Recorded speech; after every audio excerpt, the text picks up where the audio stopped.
Salutare YouTube, eu sunt Cosmin și astăzi vreau să vă prezint Metin2 Colossus.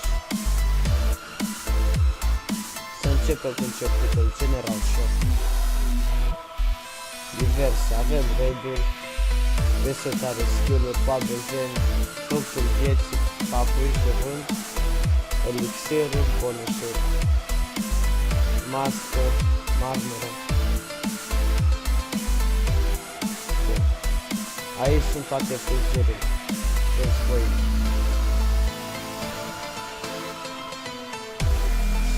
Șaman, ninja,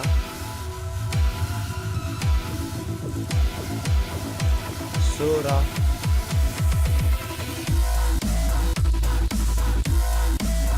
colorant. Acum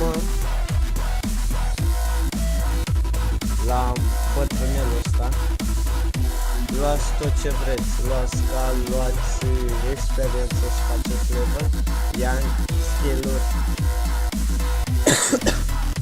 skill-uri cu adică, vezi, așa. Acum să vă prezint magazinele de arme și arme.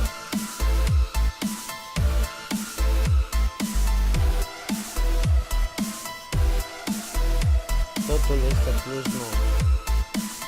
La armuri scuzați-mă, sunt și plus 0 și plus 9.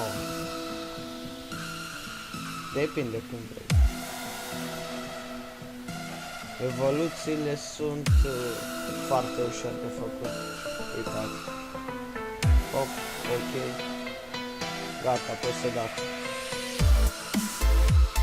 Și cu serios la fel, nu merge mai mult dat. În fine, acum să vă... Acum să vă arăt farma.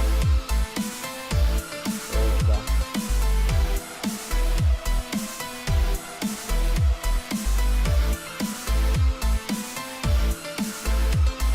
Serverul este un server PvP, nu este greu de costume. Bine.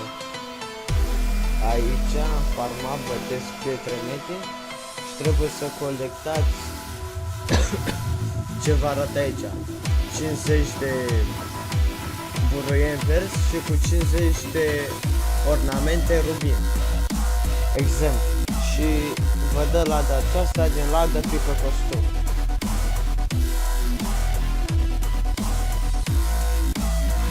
Vă mulțumesc pentru vizualizare, dacă v-a plăcut dați un like.